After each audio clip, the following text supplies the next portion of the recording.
आजकल जुए की जो सबसे राइज सूरत है, जिसमें करोड़ों अरबों रुपए का जुआ खेला जाता है, वो है क्रिकेट, फुटबॉल वगैरह पर खेला जाने वाला जुआ।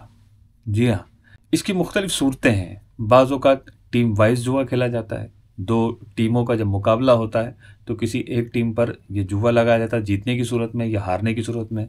हारने पर भी जुआ लगाया जाता है, जीतने पर भी जुआ लगाया जाता है। बाज़ औक़ात किसी मख़सूस खिलाड़ी पर जुआ लगाया जाता है कि ये मख़सूस बैट्समैन है, ये 50 बनाएगा, ये 100 बनाएगा तो जीतने की सूरत होगी।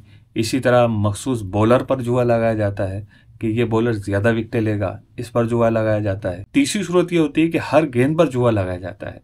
या तो ये गेंद, ये जो बॉलर फेंकेगा इसमें ये खिलाड़ी आउट होगा, या ये वाइड बॉल होगी, या ये नो बॉल होगी, या इस बॉल पर ये खिलाड़ी छक्का लगाएगा, या इस बॉल पर ये खिलाड़ी चौका लगाएगा। यानी हर बॉल पर जुआ लगाया जाता है। तो ये तीनों सूरतें जुए की हैं।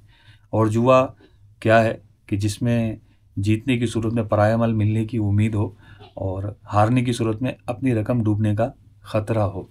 तो इसमें लाखों लाख रुपए का जुआ लगाया जाता है, जिसमें लाखों लाख लोग शामिल होते हैं और अपना पैसा बर्बाद करते हैं। अल्लाह पाक हमें इस तरह के जुए की लानत से भी बचने की तौफीक नसीब फरमाए।